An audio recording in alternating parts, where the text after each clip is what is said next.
AI ಮತ್ತೆ robotic ತಂತ್ರಜ್ಞಾನ ಜಗತ್ತನ್ನೇ ಆವರಿಸ್ತಾ ಇರುವಂತ ಈ ಕಾಲದಲ್ಲಿ ಕನ್ನಡಿಗ ಯುವಕನೊಬ್ಬ ಮಾಡಿದಂತ ಆವಿಷ್ಕಾರ ಈಗ ಎಲ್ಲರ ಗಮನ ಸೆಳೀತಾ ಇದೆ.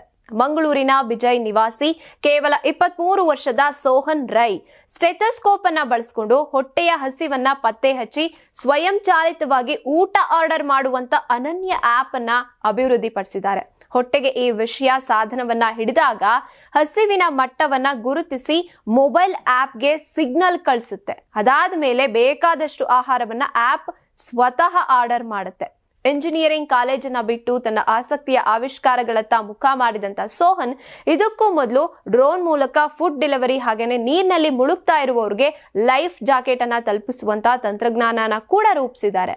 ಬಿಜೆಯಲ್ಲಿ ತಮ್ಮ ಸಣ್ಣ ವರ್ಕ್ಶಾಪ್ ನಲ್ಲೇ ಸಂಶೋಧನೆ ನಡೆಸ್ತಾ ಇರುವಂತ ಈ ಯುವ ವಿಜ್ಞಾನಿಗೆ ಈಗಾಗಲೇ ಹಲವಾರು ಸಂಸ್ಥೆಗಳಿಂದ ಪ್ರಾಜೆಕ್ಟ್ ಆಫರ್ಗಳು ಬರ್ತಾ ಇವೆ.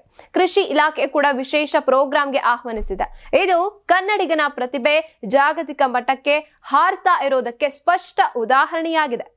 ಯಾರಾಗ್ತಾರೆ ಎಂಎಲ್ಎ ಅಭ್ಯರ್ಥಿ 2028 ಶೀಘ್ರದಲ್ಲೇ. ಪ್ರತಿದಿನ ಒಂದೊಂದು ಕ್ಷೇತ್ರದ ಟಿಕೆಟ್ ಆಕಾಂಕ್ಷಿಗಳ ಸಂಪೂರ್ಣ ಮಾಹಿತಿ ಪೊಲಿಟಿಕಲ್ ಜರ್ನಲಿಸ್ಟ್ ಕೆಎಂ ಶಿವಕುಮಾರ್ ಅವರಿಂದ. ಕರ್ನಾಟಕದ ನಂಬರ್ 1 ಡಿಜಿಟಲ್ ಮೀಡಿಯಾ ನಿಮ್ಮ ನೆಚ್ಚಿನ ಕರ್ನಾಟಕ ಟಿವಿಯಲ್ಲಿ ಮಾತ್ರ.